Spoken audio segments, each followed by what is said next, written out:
Sa kanyang ika-4 na State of the Nation Address, ipinagmalaki ni Pangulong Ferdinand Bongbong Marcos Jr. na mayroon ng 20 pesos kada kilo ng bigas sa ilang pamilihan kasunod ng pagpapatupad ng pilot rollout ng Kadiwa Rice. Subalit base sa pinakahuling datos ng Department of Agriculture Region 2 Agribusiness and Marketing Assistance Division, nananatiling malayo sa 20 pesos ang aktwal na presyo ng bigas sa mga pangunahing palengke sa Isabela.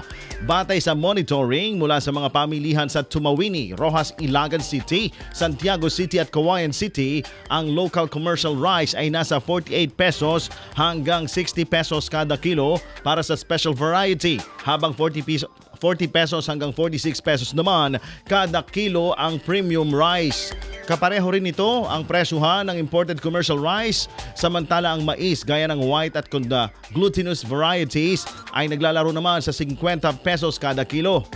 Bagamat nananatiling layunin ng administrasyon na pababain ang presyo ng pangunahing bilihin, umaasa ang mga mamimili at lokal na mga magsasaka na maisasakatuparan ito sa mas malawak na saklaw at hindi lamang limitado sa Kadiwa Rolling Stores. IFM News.